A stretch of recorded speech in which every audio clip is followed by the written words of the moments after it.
lonely stretch of Route 66 just north of Oklahoma City in Arcadia. Past the giant iconic Pops bottle, you'll come to a fork in the road. If you keep going straight, that's the current configuration of Oklahoma's Route 66. But if you make a little jog off to the right onto this broken piece of pavement, you'll find yourself on an original strip of the old road. And on a piece of land where these two iconic roads part ways, lives preeminent Route 66 historian Jim Ross, where he's built a house to look like this classic Phillips 66 gas station located in Chandler, Oklahoma. And that's where we are now to talk about these walls. One Sunday afternoon, I just happened to drive out this way. I was living in Bethany at the time. Saw a for sale sign on this corner and got very excited.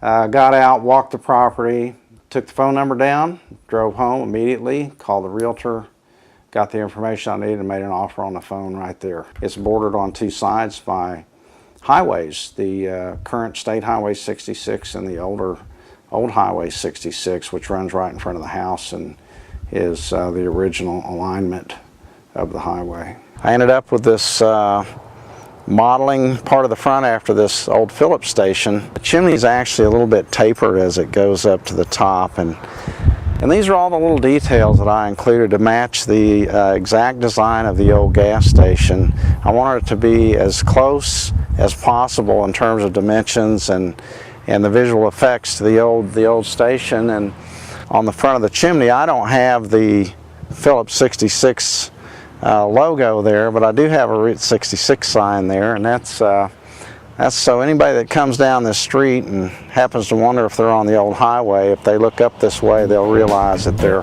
following the right road.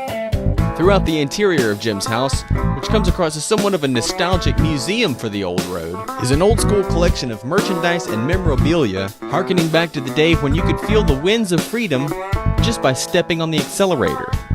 One of these items is a rusty old sign that he'd found, which could be, as he explains, a one-of-a-kind. The story behind this old sign is Oklahoma State Highway 7 and Route 66 were only overlaid with each other for 4 years, beginning in 1926 and ending in 1930. It's very rare to find an original 66 shield still on the original pole. The fact that it's still on the pole indicates to me that this was very likely among the very first batch of signs that went up on Route 66, and in that sense possibly makes it unique. One of the things I took it upon myself to do was to build the beams that are holding up the living room ceiling, and I modeled those basically after worn truss type of girder bridges that used to be built back in the 1930s, and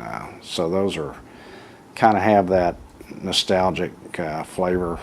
The truth is, I built those myself because I simply didn't trust the framers to do it the way that I wanted it done. And out back of Jim's house, across a little courtyard, his ode to nostalgia continues with a little custom motor lodge that he's built that he's named Jim's Modern Cabin.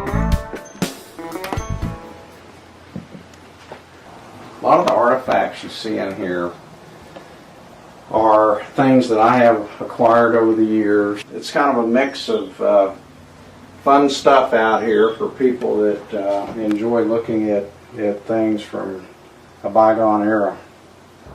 This vintage advertising sign on the side of my cabin came about because I wanted to do something with this long blank wall. I was in my house one day and I happened to run across this matchbook. It says, "Bubble Up for Thirsty Throats." And I thought, you know, that might look pretty good on the side of the cabin. So I scanned it into my computer and then came out here with a slide projector as it was getting dark and projected it on the side of the building so it could be traced off and then painted. And I think it worked out pretty good. Be sure to check out the print version of these walls every Friday and Monday in the Journal-Record newspaper, and also listen to the NPR radio version of these walls every Friday at 9:17 a.m. only on KOSU. You can also access the archives of all the video and audio at journalrecord.net.